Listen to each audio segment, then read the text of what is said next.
Hi everybody, welcome to Spread the Light. This is a series that I've been doing every week on Mondays at 1 o'clock to propagate higher consciousness and the understandings that we are far, far more powerful than we realize. We're in a moment in life and history and time right now where we can really personally experiment this experiment with it and experience it in a really personal and intimate way by understanding that it's really how we hold circumstances and how in our perception we hold circumstances and situations that determines our experience. So right now during this series I am teaching on universal law. Last week we looked at the law of forgiveness. This week we're going to look at the law of sacrifice. Now that doesn't maybe sound like too much fun, but actually the law of sacrifice is one of my favorite laws, and I'm really excited to transmit to you about the law of sacrifice. But let's just review the law of forgiveness. Each week I also review what we did last week to give you some context. The law of forgiveness is about freedom. It's about freeing ourselves, because as long as we hold somebody or something or some situation hostage in our mind, that means that we've jailed somebody. That means that there also has to be a jailer, and we become that jailer. So we're no freer than the one that we are holding hostage. So forgiveness is really about a shift in perception, and forgiveness is what removes a block in me to my awareness of the presence of love everywhere. And forgiveness is it's important to realize that our lack of forgiveness can actually block us from the achievement of great dreams that we have for our lives. And I understand that you might not necessarily connect the two things, but forgiveness represents a block in the energy field, right?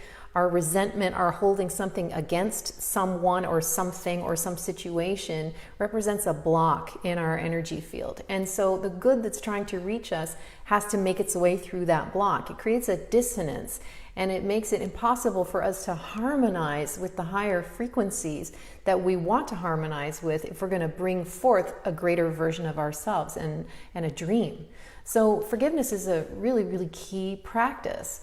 And it's a choice, right? It's something that we decide about whatever situation it is that we have to forgive or person, that we're going to either allow this to make us contract and make us small, because it does nothing to the other person. By the way, it only harms ourselves.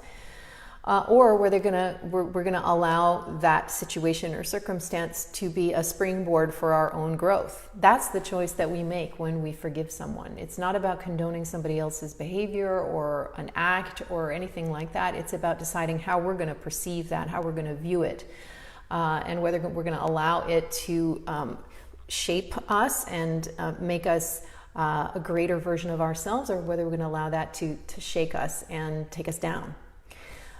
And finally, it's a process. So it's something that we learn to do. It's just as we learn to walk when we're babies. We learn by falling down, getting up, and doing it again.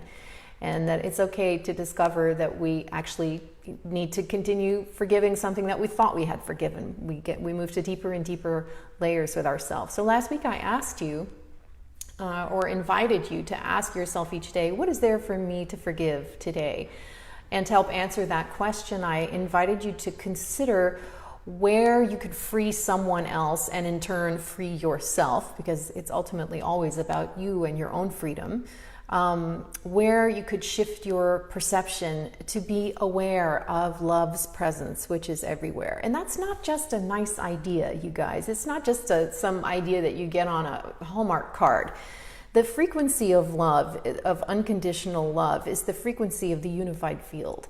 And so, love truly is everywhere. It's just a very high frequency vibration. And so when we're vibrating down here because we're holding on to resentment, or we got something against somebody or something, some situation, and we're determined to fight, we are not in a feeling space or a frequency space to be able to experience the higher vibrational beingness of the quantum field of which we're all a part. We separate ourselves from it by our disharmony with the frequency.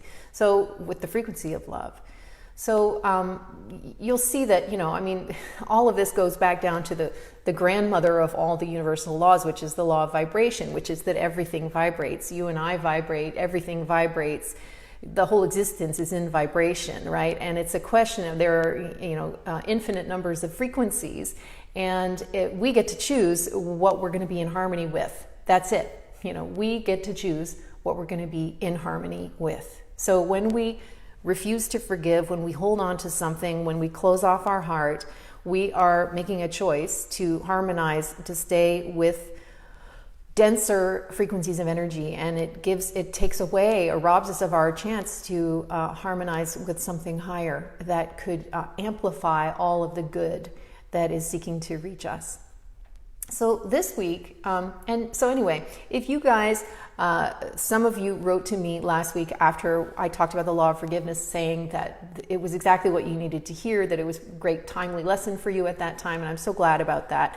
So I love it when you write to me. I love your comments. I love when you drop a heart on Facebook or wave to me on Instagram. I love all of that. And feel free to put in the comments or to write to me privately afterward any of the experiences that you go through based on the questions that I invite you to consider in the coming week after one of the lessons on the laws. I always love to hear from you. So let's look at what we're going to work with today, which is the law of sacrifice. Now, I said at the beginning, it doesn't sound like a lot of fun, but the law of sacrifice is amazing. The principle here is to give up the lesser for the greater, to focus on the greater, which makes it easier to give up the lesser. So this is the main idea in the law of sacrifice. And discipline is the vehicle by which we implement the law of sacrifice. And discipline starts with disciplined thinking. So this is what we're going to talk about today. The law of sacrifice. So giving up the lesser for the greater. We're not sacrificing. The idea of sacrifice is kind of like, but we're not sacrificing something to punish ourselves or, to test ourselves. It's not a test of the will. It's not about depriving ourselves of something. It's actually about opening ourselves up to something greater, to a greater potential in life by giving up something that can block that potential, right? So, for example, in baseball, you give up first base for a home run, right? So if you're at bat and you've got 3 men on base, you know that you're prepared to sacrifice your getting to first base. You're prepared to sacrifice being called out to let a runner into home plate to score for your team. So that it's exactly that principle. You're sacrificing something for the greater good of yourself in a first example. It's a greater good in your own life.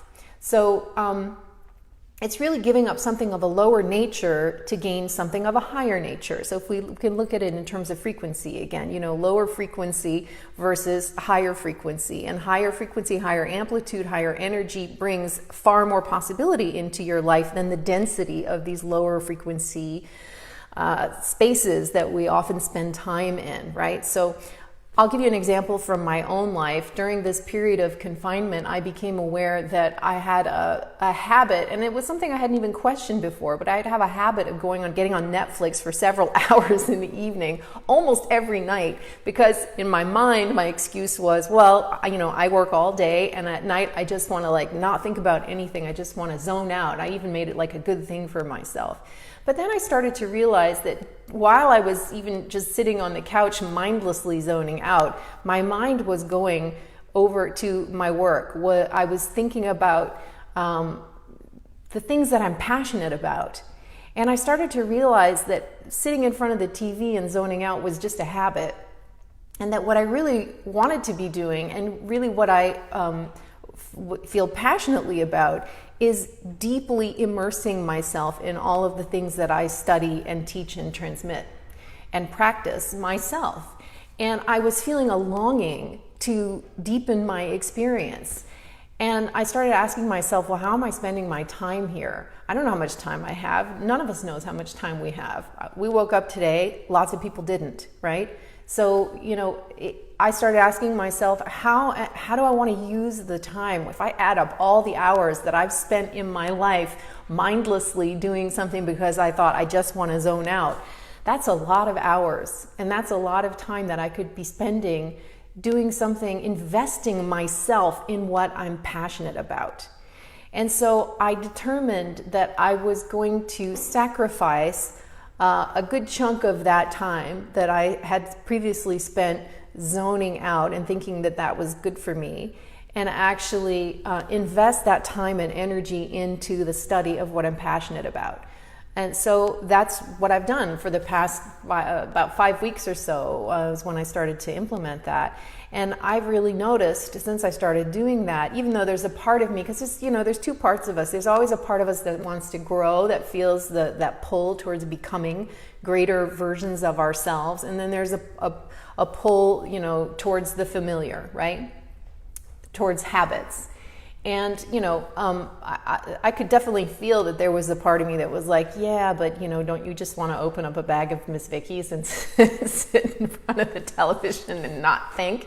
Definitely. And that part, I can still feel that part of me operating, but there's a greater part of me that's like, you're here, you got one go around that you're aware of this time, make the most of it, And because I love what I do, I decided, okay, well, I'm going to create a study period for myself every evening. And so that's what I've done. And I've really noticed since I implemented that how my life has started to bear witness to that on the level of fact in really exciting ways.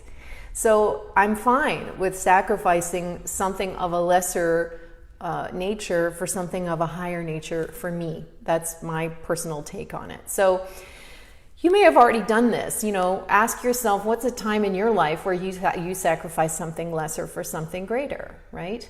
And focusing on the greater thing or life to be gained can make it easier to give up something because it's in the service of creating what you actually want and what you would actually love in your life. And when you start to do that, you feel a sense of empowerment. And it comes from discipline. We're going to talk about that in just a moment. But here are some other examples to get you thinking. I mean, you might give up some sleep, right? Extra sleep to get up extra early so that you can work out because you have a goal to reach a higher level of physical fitness. People do that all the time, right? So what you gain from that is actually a greater level of energy. Maybe you didn't need that extra hour of sleep because once you start working out and you feel fit and you feel good, you've got more energy, you need less sleep, right? Maybe you have or are considering giving up the comfort of a familiar place in order to, move across the country for a new job opportunity after confinement, which will enable you to grow professionally, create a different kind of lifestyle. Maybe that's something you've done or that you're considering doing. Or maybe you're willing to give up being right in order to be happy. In order to experience connection and intimacy in your primary relationship, for example, or on the level of friendship, sacrificing the ego's need to be right so that you can experience more harmony and be okay with that, more spaciousness inside. So, the question is, where in my life right now could I focus on the greater to make it easier for me to give up something or release something in the service of a dream that I have or who I really want to become? So we implement the law of sacrifice through discipline. Abraham Lincoln said that his mother taught him that the beginning of wisdom is first the desire for discipline, and then the love of discipline, and then the voluntary choice of discipline. So first you have a desire for it. I really ought to. Well, that's the oughta or the should voice that you hear in your head. Hi guys. The I ought to, I should do something, right? You have a desire for discipline, but then it becomes more than a should. It becomes something that you start to feel in the pit of your stomach, like I'm gonna do this, right? And then you start to feel a love for discipline because you realize that Discipline gives you what you want ultimately. And then, the voluntary choice of discipline means that even when you don't feel like it, even when you're like, I'd really rather open up a bag of Miss Vicky's, sit on the couch, or I'd really rather sleep an extra hour. I mean, we've all experienced that. When you'd really rather, you have the voluntary choice of discipline because you have your eye on a bigger prize. And that is, going to take precedence and enable you to have the energy that you need to have to do what you need to do to serve something higher in yourself, right? So freedom is being able to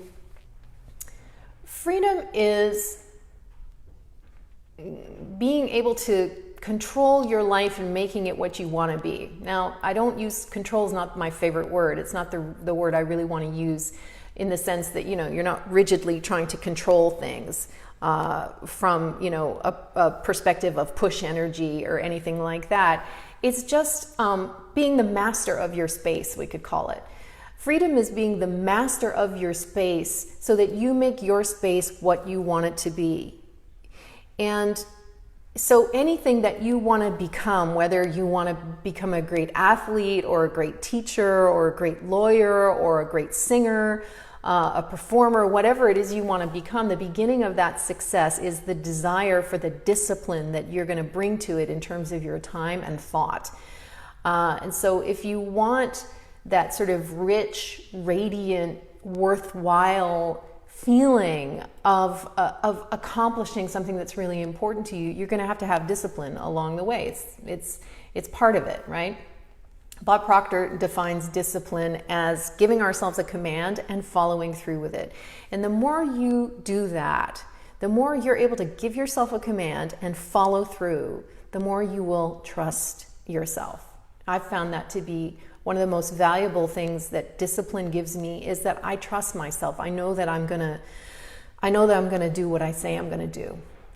So, great things in life don't just happen to us.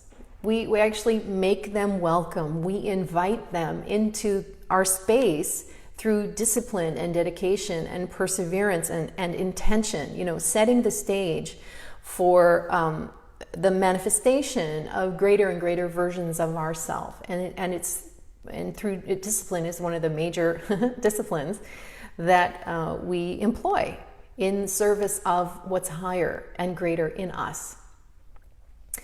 So you can ask yourself, for example, like what could I make welcome in my life right now through the practice of discipline? What's something that you really want? What's something that you would really love to create? And how could you make that welcome with one practice of discipline? What might that be? What would that discipline look like, as an example? Now, on an even deeper level than that, being what my mentor, Mary Morrissey, calls brave thinker. Being a brave thinker is all about practicing disciplined thinking. Disciplined thinking. So just as we exercise discipline in practicing a sport or a musical instrument or anything else, so we have to practice disciplined thinking. Actually, it all starts there. We can't discipline ourselves in our thinking. It's much harder to gain discipline in other areas.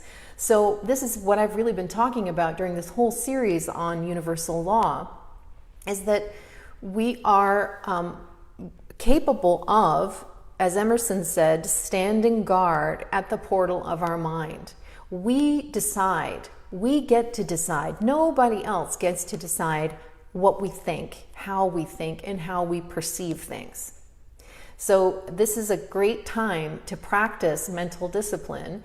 When you read the news, when you're affected by what's going on out there in the world, what's in the thoughtmosphere out there, and you feel yourself being sucked away or pulled along by that, and you start to feel anxiety, for example, this is happening with lots of people right now, it's up to you. You stand guard at the portal of your mind, and you decide how you're going to perceive this reality and what you're going to give power to. Are you going to empower yourself, or are you going to empower conditions and circumstances? Because there's a big difference, and it makes a big difference in how you feel.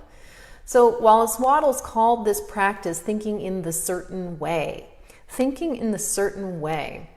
So a certain way can be understood in two ways. A certain as in, a kind of thinking that aligns us with what it is we want to be or do or have or create or give. Or also, certain as in being certain, having a knowingness that what we hold in thought is going to be made manifest in our lives. This is why it's so important to develop good discipline in thinking. Now, I'm not talking about the random thoughts that go through your head, although that does come into it. I'm talking about focused thought. Focused thought.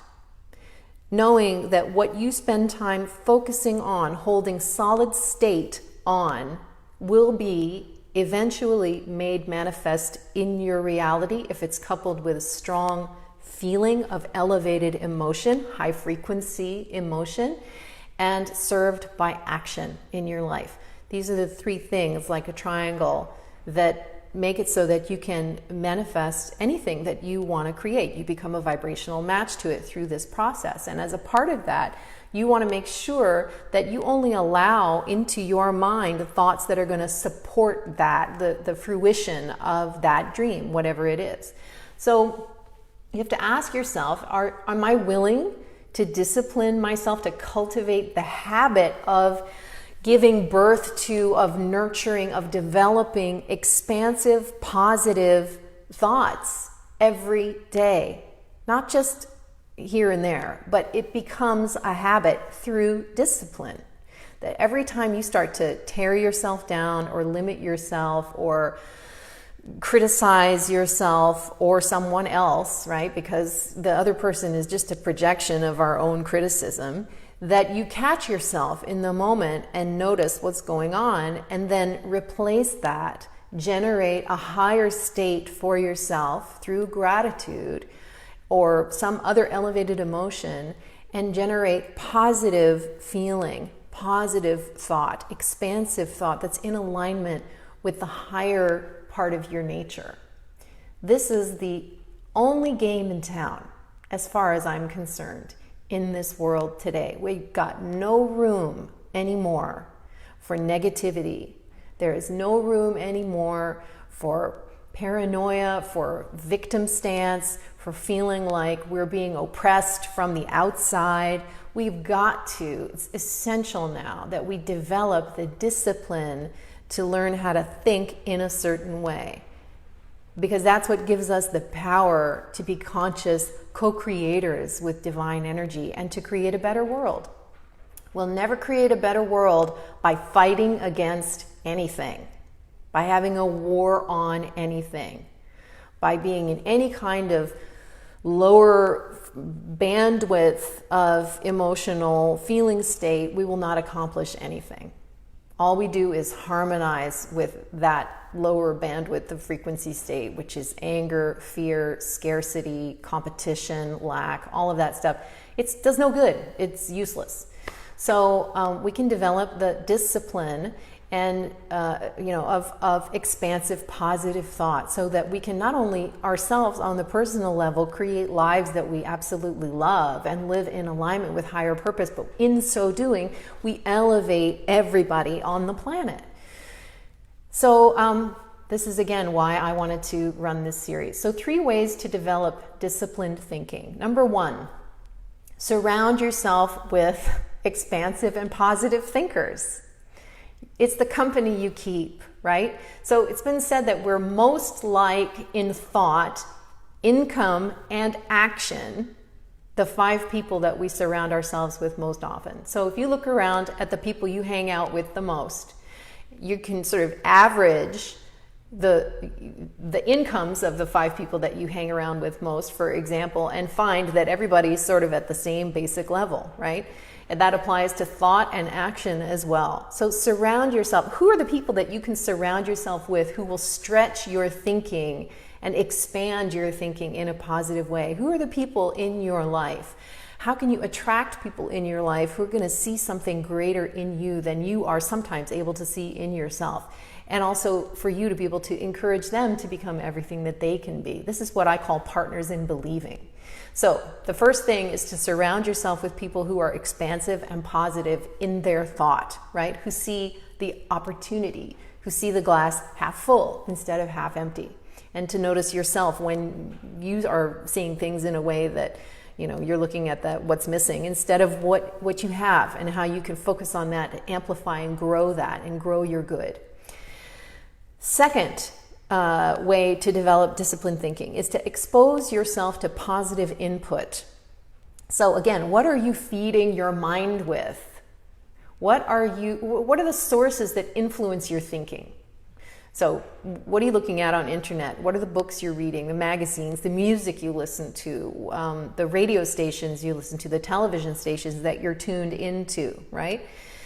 The movies you watch, what's on Netflix, the food you eat, all of that, even the food, you know, food influences thought, absolutely, because it's energy, right? And there's the whole study of Ayurveda is, you know, anyway, I won't go into that right now, but the food you eat, literally everything that you consume in your daily life has an influence on thought. So expose yourself to positive input. What are 3 to 5 resources that you could begin accessing to improve and expand your thinking? And what are 3 to 5 resources that you could cut out in order to protect your thinking from negative influence? You don't have to be pulled along by the lowest common denominator of information. It's a choice. None of us have to. We don't have to. Finally, identify a place to invite and stretch and mold and shape your thoughts. So Thomas Edison, he used to rock in a rocking chair, and he would go into what he called the land of the solution, right? So that was where he would allow his thought to connect with the infinite intelligence to find solutions so that he could create the incandescent bulb, right?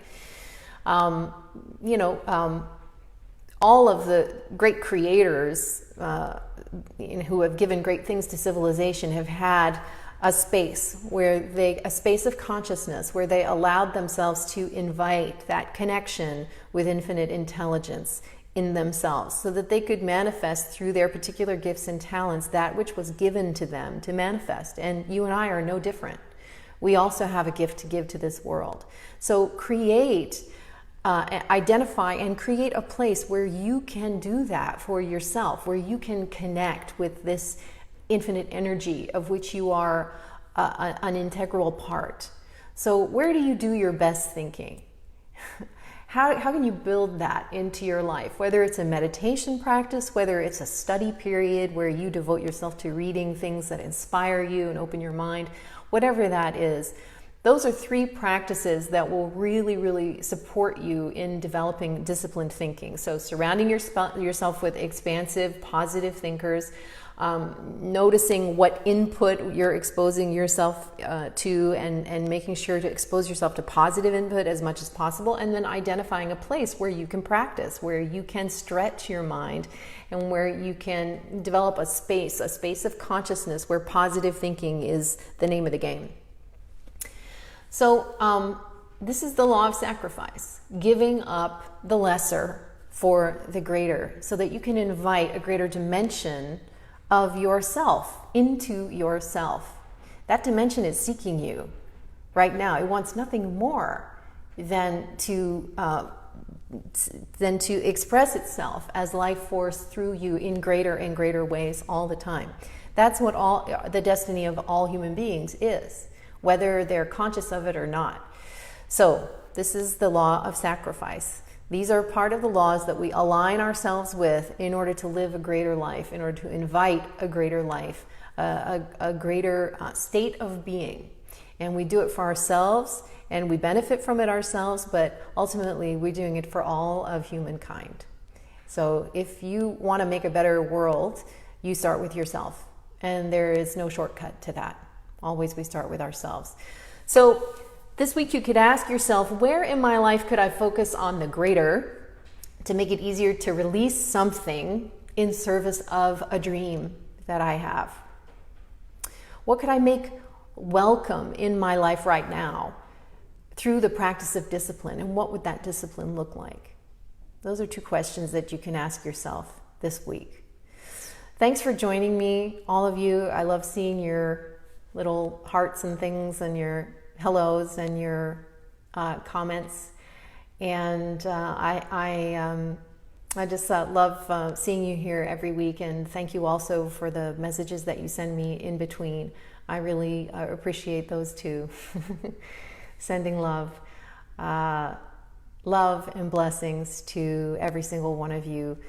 You can, I have an Instagram account, it's Claire Lautier, LMC, and Facebook page, which is Claire Lautier, Life Mastery Consultant. There's all kinds of things going on, free events that I give on a regular basis. You can find out about them there and from the posts that we do regularly, as well as free yoga happening on Tuesday nights on Zoom. So if you are enjoying these talks and you want to be a part of some of the things that I'm sharing, I'm always just delighted to welcome you and to see you there. So I'll see you next week. Until then, many, many blessings. Have a great day. Bye.